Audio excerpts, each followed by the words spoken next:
So I wanted to talk to anyone who right now could really use some guidance or reassurance or confirmation of some sort that can help you navigate feelings of intense fear or overwhelm, especially with regard to current events that are happening. There's always something happening in the external world, no matter what part of the globe you live in. And the opportunity here is to build a very nuanced view between things that are actually happening in the real world and realizing that we don't have to deny that or dismiss that or ignore that, but at the same time, not be overwhelmed by that, not be submerged by that, and actually use this as an opportunity to specifically to metabolize your fear and to really work through this and use this as an opportunity for your own growth and your own higher integration. Now, stay with me. This is not invalidating or dismissing actual things that are happening for many people. Um, Everyone is dealing with their own experience. Whatever else we want to overlay on that, we don't have to. Everyone has their own experience. And this is not to deny an external world. That's not my view at all. But it's rather to take responsibility and ownership of the fact that you were the only one in relationship to your own experience. So part of this really nuanced view is that whatever whatever you understand as politics, just keep in mind that what that essentially refers to is the polis, right? Which is just other people. It's literally everyone else who exists and shares the same space with us in this space-time moment. It's the entire collective. And so we want to take a really high level view and release ourselves from very rigid human categories that were used in the past for approaching this type of conjuncture. What I think this really involves is a move from, or an integration rather, of, let's call it, political awakening with a higher spiritual awakening. Now, hang in here with me because I understand that there's many ways of taking certain words and uses of language that it's makes it really easy to drop into really quick kinds of knee-jerk, oh, well, this is what she thinks, right? This is what she means. And just hold on, because maybe actually I don't. Like, I'm working for a more nuanced view here. What I really wanted to share here today are three practical kinds of like reframes or points of focus that you can use to pull yourself out of the realm of like condensed, fearful projections. Because look, whatever is happening in the external world is happening, but there's this other layer that you have, which is a projection from your experience. This does not invalidate it. It's not saying it's not real, but it is an experience that you are contributing to. And so you have power for modulating that experience. This is like way bigger than it even sounds, because if you've listened to my other videos, you know this is literally what we're doing with consciousness. So this is very big picture at this point, but I just really want to, if this is the first time you found any of my videos, that's great. Like, I'm just trying to help you get in touch with ways that you can work with your fear to modulate your own fear, to like release yourself from the kinds of like locked in projections that can really trap you. Okay, so let's move on to these 3 points of focus that I wanted to offer for you. And then, I can answer any questions you have if you leave these in the comments. Can talk further to clarify further things for you. But look, let's look at basics, for example, right? Let's use the image of a wheel. And you've heard this metaphor before. But if the wheel is in motion, it's constantly in motion. And if you're just constantly focused on the external rim or the wheel itself, like the tire, like, you are spinning. Your perception is spinning. It's completely ungrounded. That is like the external level of like just constantly paying attention to like every new thing, and it's exhausting, and you can't see anything in its fullness because things are constantly changing. So what you need to do is like pull back and like rest yourself in the center of that wheel, because the core or the hub of the wheel is really like the place from which you can take any action at all. It's the point where you actually do have control. This is the point where you do modulate your own experience by choices you're making with what you're doing with your attention. And it's not dizzy here, so it doesn't exhaust you. In fact, this, if you can actually reach that point, it will actually end up giving you energy. And so I'll try to expand on that point. Um, but that's like the point you want to work from in order to, like, what you really want to end up doing is like making progress on a very specific circumscribed area that you can actually make a difference on.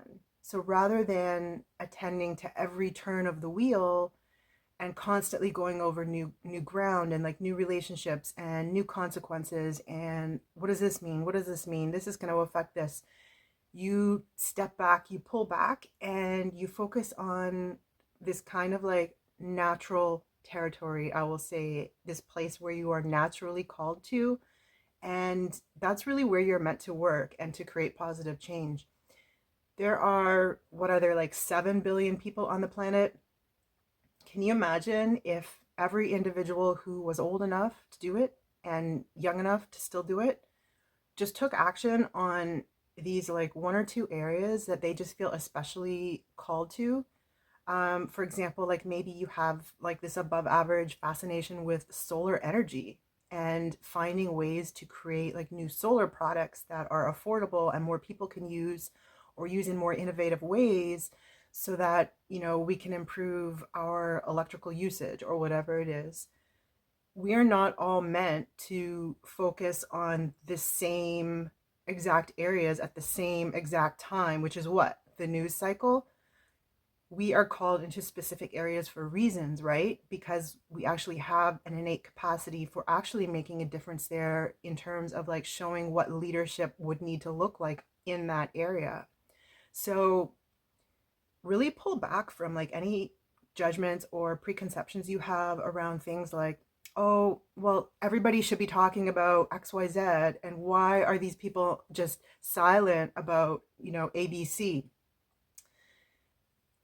Number one, like just because someone is seems silent in one area or on the one platform where you happen to follow their account, that doesn't mean, that does not imply like all these other kinds of silence. But more importantly, it just goes back to this point that we're not all meant to work on the same thing. Let the decisions and the discernment like rest with everybody for their own self in terms of like what they know and what they can actually contribute to. But let's move on to the second point of focus. Try to like release yourself from all of these ways that you might lock in on a certain interpretation or certain categories, or narratives in terms of like these tried and true kinds of human narratives about the way things are developing. And you know, keep in mind that this whole level of this discursive level of the things that people say and talk about and is not always linked on the level of action. So if you've remember dynamics from like very narcissist dynamics, you know that you can't rely on anything that they say.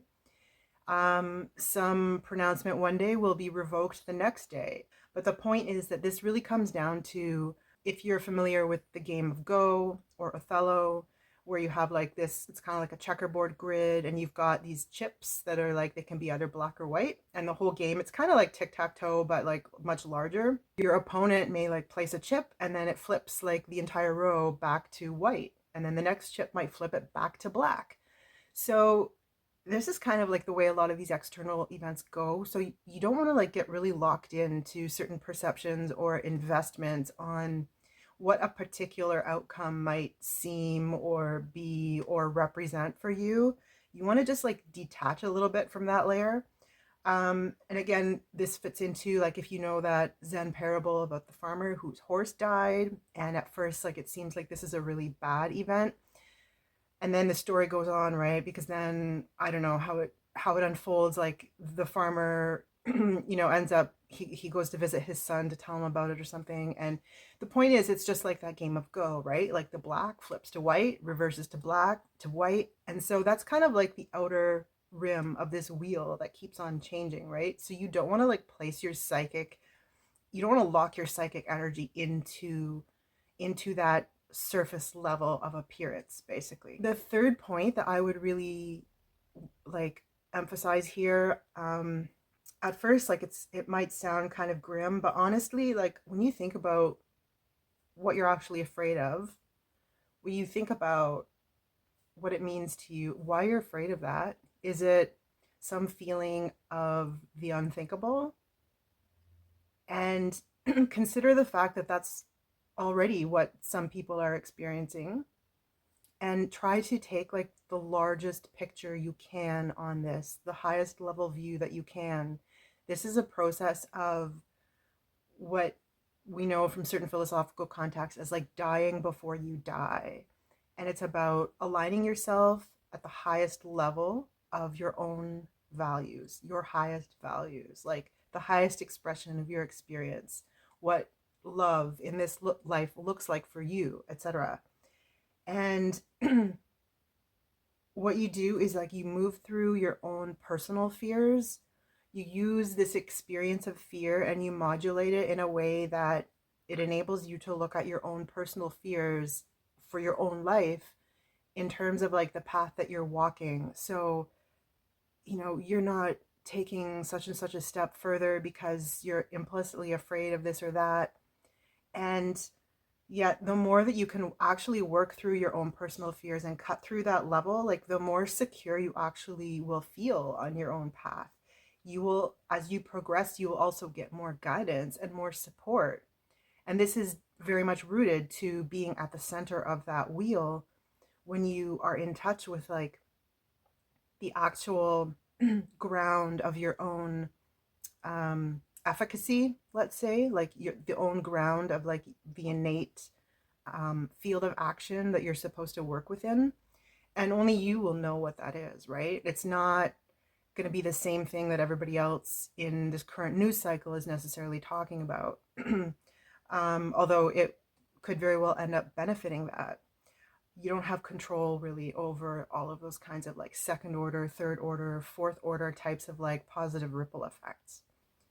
So again, what this is really about, I think for many, is that we're moving from points of political awakening, which are very like human level, egoic level, very materialist still actually, and integrating this into a higher perspective, a higher point of view, which we can call spiritual in the simple fact that it's transcendent to any single human, and especially to the human ego, which is a kind of mental apparatus for getting locked into like categories and narratives and specific trains of logic, for example. And so what I've just said is like really big and abstract, and you can watch some of my previous videos for like a little bit more nuance on this, but it's really about moving more to like an energy-based alignment where if you want to think about like your own politics, for example, if we can still use that word, what that really comes down to is like, how are you an activist for yourself? Like, how are you fixing first the things that are really affecting or dampening or like blocks on your literal life force? These are internal first before you experience anything that's like legitimately external. You want to like get in touch with the internal blocks that you've set up for yourself.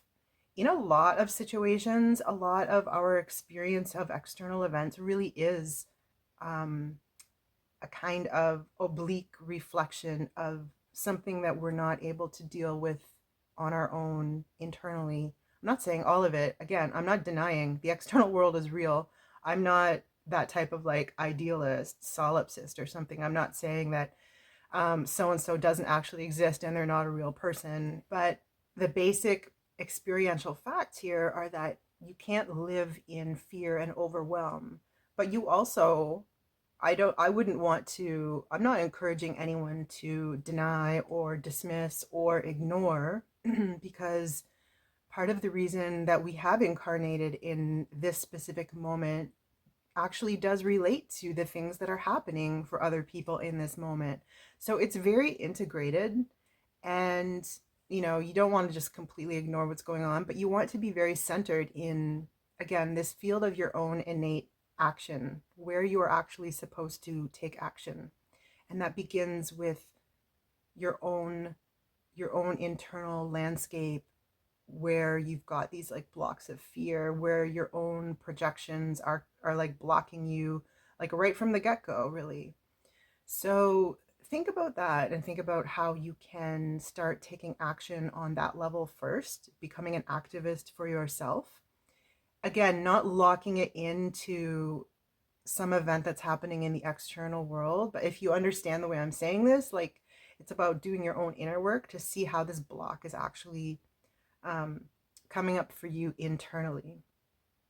So if you feel like this resonates with you and you think you would benefit for some further like outside guidance, support, basically these an outsider's or objective perspective that can like help you get back on your path or help you stay focused on your path to really like cut through the increasing levels of like fearful projections that are, you know, circulating at this point, I would really like to help you with this. And like, I'm offering several coaching spots for like group and individual coaching. I can like really help you like cut through some of your own fears and just literally like get back on your own path and your own field of innate action. So again, this is not about like relinquishing ideas of activism, but like getting you to like focus on what you can control, which is your own modulation of your experience. Like, how are you